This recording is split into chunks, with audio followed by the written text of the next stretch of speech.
अब है other tribes. Apart from above मतलब द्रविडियन और जो भी हमने पढ़ा उससे आगे Mongoloid, Alpine, Nordic and Armenoid tribe were also there in India, वो भी इंडिया में थी। मोंगलोइड के बारे में पढ़ना है। They came to India from north China, कहाँ से आए थे? जहाँ से कोरोना आया, चाइना वाया तिब्बत होकर आया। कहाँ सेटल हुए? Yes, north Assam, Sikkim, Bhutan and west Bengal. इसमें से 3 हमारे स्टेट है और भूटान अलग कंट्री है। द ग्रेजुअली इंडियनाइज्ड देमसेल्व्स, धीरे धीरे वो भारतीय बनते गए। Mongoloid people possess the physical characteristic, Mongoloid people के फिजिकल कैरेक्टरिस्टिक क्या थे, मतलब वो कैसे दिखते थे, दिखते होंगे? Yellow complexion, yellowish type, flat face एकदम, आपने देखा होगा कहीं चाइनीज का, chubby cheeks, almond shaped eyes, एकदम वो बादाम जैसी आंखें, और having yellow complexion Mongoloid were known as Kirat. Yellow दिखते थे, उसका बॉडी येलोइश था, इसीलिए मोंगलोइड का दूसरा नाम भी पड़ गया जिसका नाम है किराट। ये किराट जो है वो माउंटेनियस प्रजाति है, ट्राइब है, जो ऐसे येलोइश दिखती है, इसीलिए मोंगलोइड को भी किराट कहा जाता है। अब एल्पाइन, डेनरिक एंड आर्नोइड, उसके बारे में पढ़ना है। These people migrated from Central Asia, ये कहाँ से आए? सेंट्रल एशिया से। All these 3 tribes have similarities, इन तीनों में similarities है। The origins of these tribes are found in a large number, ये ट्राइब की ओरिजिनल प्रजातियां कहाँ पाई जाती है, कहाँ मिलती है? गुजरात में, मतलब हम नहीं है सौराष्ट्र, महाराष्ट्र, बंगाल एंड उड़ीसा। अब है बड़ा टॉपिक द्रविडियन जैसा, आर्यंस। आर्यंस के बारे में पढ़ना है। Nordic Aryans were the creator of Aryan civilisation in India. Aryan civilisation शुरू करने वाले लोग कौन थे? Nordic Aryans. हिंदू जो लोग हैं, Hindus were called Aryans in the ancient time, पुराने समय में जो हिंदू होते थे उसे ही आर्यन कहा जाता था, जो आर्यंस होते थे उसे ही हिंदू कहा जाता था। The area where they were densely populated, जहां पे आर्यन लोग बहुत ही ज्यादा तादाद में बसते थे, उस एरिया को आर्यव्रत कहा जाता था, जो इस चैप्टर की शुरुआत में हमने पढ़ा है। In the area of Aryavarta मतलब जहां आर्यंस बसते थे, वो कितना फैला हुआ एरिया था? तो देखो, extended up to Mithila, Bihar से ऊपर है एकदम, ईस्ट में बिहार से लेकर in south it spread up to Vindhyachal. South में विंध्याचल जो एरिया है, आप देखना मैप में, वहां तक उसका पूरा एरिया फैला हुआ था। कब की बात है ये? ड्यूरिंग पोस्ट वैदिक पीरियड, तभी वैदिक पीरियड भी अभी नहीं आया था, मतलब वैद के बाद का पीरियड नहीं, वैद के पहले का पीरियड की बात है यहाँ पे। तभी आर्यन इतने एरिया में बसते थे। As 7 rivers were flowing over there, 7 नदियां वहां पे बहती थी, जिसका दैट रीजन वॉज नेम्ड, उस रीजन का नाम था Sapta Sindhu. In ancient time the first Aryan population was concentrated in north west, सबसे पहली आर्यन पॉपुलेशन कहाँ पे सेटल्ड हुई थी? नॉर्थ वेस्ट में, नॉर्थ और वेस्ट एरिया में। अब देखो, आर्यंस का ये बहुत ही हिट पॉइंट है। They were more advance people than any other contemporary tribes. उस समय पे जितनी भी ट्राइब्स दुनिया में अवेलेबल थी, भारत में अवेलेबल थी, उसमें से सबसे एडवांस पीपल आर्यंस माने जाते थे। This vast land was recognised with various names, ये जो लैंड थी जहां आर्यंस बसे थे, ऊपर बिहार से लेकर विंध्याचल तक पूरा, उस लैंड का नाम क्या था? जो इस चैप्टर के शुरू में हमने पढ़ा था, ये दूसरी तीसरी बार बता रहा हूं, कुछ रहा है कि नहीं दिमाग में? हाँ, क्या नाम था? भारत भूमि, भारत खंड, भारतवर्ष। क्यों ऐसा नाम था? After the name of king Arya Bharat, और भरत कोल, भरत कोल पूरा है, भारत राजा जो था उसके नाम से ही ये पूरा नाम की ट्रेडिशन हुई। आर्यंस वर nature lovers, Aryans nature lover थे, नेचर को बहुत ही मानते थे। They loved and worshipped trees, वो प्यार भी करते थे, चाहते भी थे, पूजा भी करते थे। किस किस चीज की? Trees, rivers, mountains, sun, wind and rain. They had composed hymns for praying to various natural elements. पर्वत, नदी, ट्रीज, इन सबको पूजने के लिए, उसकी पूजा करने के लिए अलग अलग संस्कृत में श्लोक, प्रार्थनाएं आर्यंस लोग ने बनाई थी। बैठ रहा है कि नहीं दिमाग में? हाँ, आ रहा है दिमाग में? कहा हाँ ससुरा है। हाँ, आगे बढ़ा है? हाँ, बढ़ते हैं ना। In due course of time, some religious ceremonies like recitation of Veda, performing yagna and other activities became prevalent in India. जैसे जैसे उन लोगों ने ये सारी प्रार्थनाएं बनाई और उसका प्रचार किया, तो धीरे धीरे वेद कैसे बोले जाते हैं, गाए जाते हैं, यज्ञ कैसे करे जाते हैं, ये सारी एक्टिविटीज धीरे धीरे इंडिया में फैलती गई. There was a fine amalgamation of those tribes with their specific style of living and harmonious culture was formed. दो चीज हुई वहां पे, देखो, उसकी जो जीवन जीने की जो स्टाइल थी और उसका जो हार्मोनियस, एक सीधा ट्यून में रहने वाला कल्चर जो था, ये दोनों का जो अमालगमेशन हुआ, मिश्रण हुआ, उससे एकदम बढ़िया कल्चर बना, which gave India a glorious and prosperous heritage. और इससे इंडिया को बहुत ही जोरदार, आउटस्टैंडिंग, समृद्ध, प्राउड लेने वाला हेरिटेज, विरासत मिली. This foreigner and Indian tribes, ये बाहर से आने वाले लोग और इंडिया की जो प्रजातियां थी, वो अमालगमेटेड, वो मिक्स हो गए.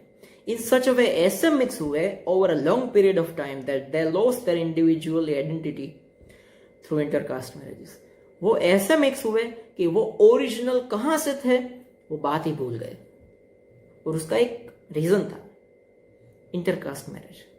एक दूसरे प्रजातियों के बीच शादियां जो हुई, उससे वो ओरिजिनल अपना जो रूट था वो भूल गए और घुल मिल गए. आगे, outsiders and local people were greatly influenced by languages, script, names and religious beliefs. Bharat की जो धार्मिक श्रद्धाएं है, नाम, शास्त्र है, हमारी भाषा है, उससे बाहर से आने वाले लोग और लोकल पीपल बहुत ही प्रभावित हुए थे. दूसरा point, that played a vital role. और ये सारा हो जो बातें हमने आगे पढ़ी, इससे क्या हुआ, ऐसा एकदम वाइटल रोल, इंपॉर्टेंट रोल ऐसा इसने प्ले किया कि ये सारे फॉरेनर्स धीरे धीरे इंडियनाइज बन गए, भारतीय बन गए.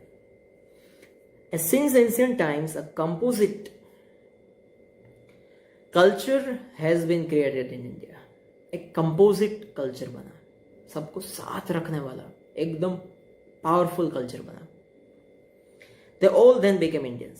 सारे लोग जो बाहर से आए थे वो सब भारतीय बन गए.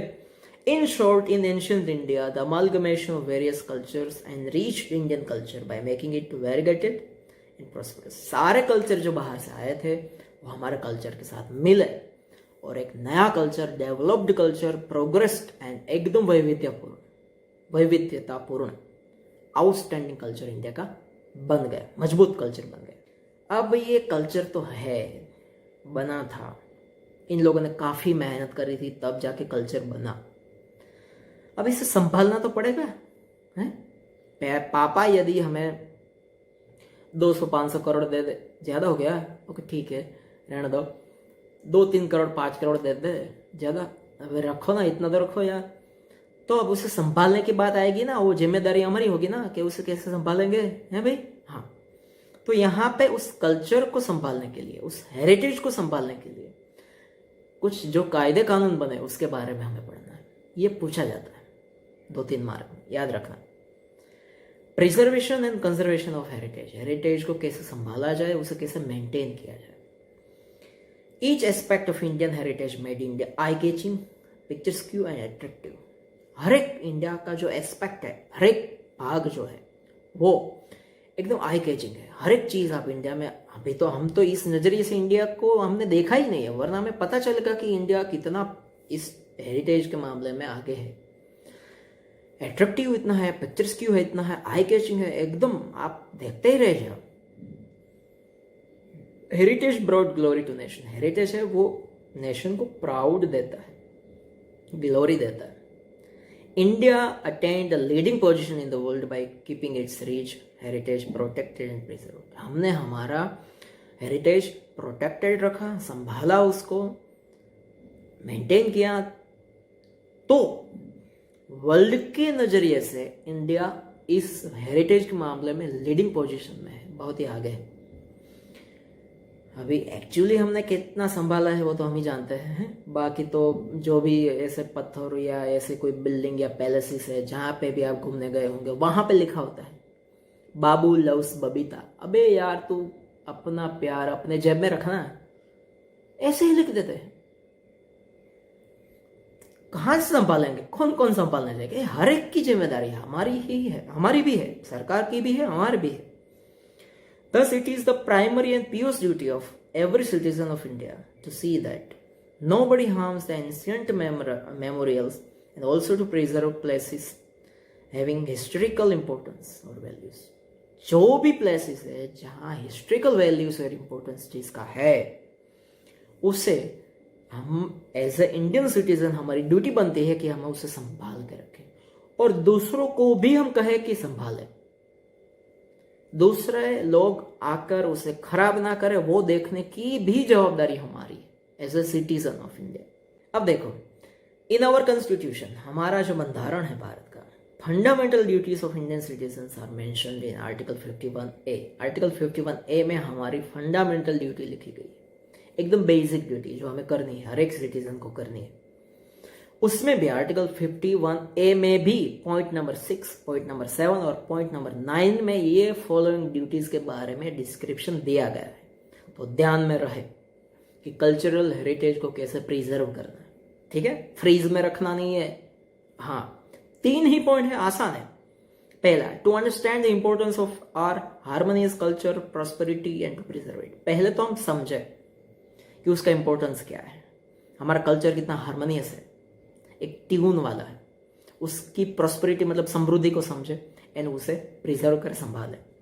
दूसरा पॉइंट, मेंटेन, इन सारी चीजों को हमें मेंटेन करना है जो अभी मैं बोलूंगा।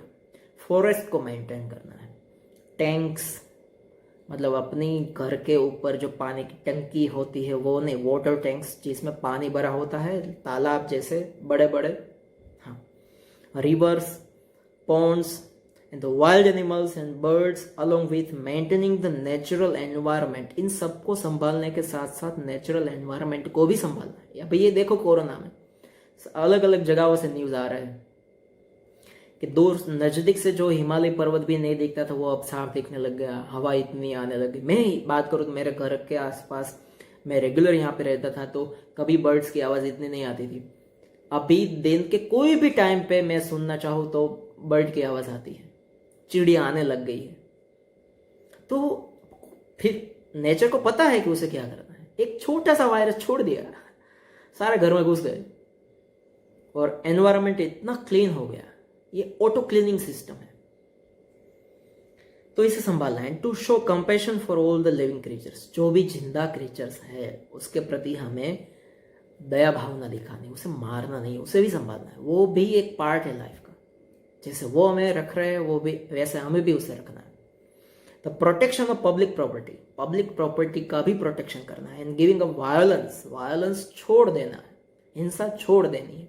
And also included in it, ये सारे पॉइंट्स भी इसमें इंक्लूडेड है। तो ये इतने पॉइंट्स हमें करने हैं। तो ये 3 पॉइंट है, आर्टिकल 51 है, उसमें 6, 7 और 9 नंबर के पॉइंट में ये लिखा गया है। ठीक है, आया समझ में? ओके। अब यहाँ पे कंक्लूजन दिया गया है कि पूरे चैप्टर में क्या था। Nature has created beautiful landscapes बनाए हैं नेचर ने, वी शुड मेंटेन, उसकी प्योरिटी मेंटेन करने की जवाबदारी अब हमारी है। Sanctity, beauty of this places considering to it be our moral duty, जैसे हमारी मॉरल ड्यूटी है वैसे उसे संभालना है। उसकी पवित्रता, उसकी शुद्धता, उसकी सुंदरता हम संभालें। The Indian heritage is an outcome of the development of the people of India over a long period of time। India के लोगों ने लंबे समय, हजारों सालों से जो भी डेवलपमेंट किया उसका रिजल्ट इंडिया का हेरिटेज है। Nature has generously donated abundant prosperity to India, nature ने तो इंडिया को, भारत को भर भर के सब कुछ दिया है, ले जाओ बस। India achieved invaluable opportunities in all the fields of gradual development due to India's peculiar natural structure। हमारा नेचुरल स्ट्रक्चर ही ऐसा है कि हमें कई सारी ऐसी अपॉर्चुनिटीज मिली है कि हम कुछ भी कर सकते हैं, यहाँ पे कुछ भी डेवलप कर सकते हैं। In this way, the Indian heritage is the result of the development of people of India in the social, economical, political and cultural fields for centuries. कई सेंचुरीज तक हमने कल्चरल, सांस्कृतिक फील्ड में, पॉलिटिकल फील्ड में, economic field में और सामाजिक social field में जो भी डेवलपमेंट किया, उसका जो रिजल्ट आया वो है इंडियन हेरिटेज। तो यहाँ पे फर्स्ट चैप्टर फाइनली हमने खत्म कर दिया। ठीक है, आपको समझ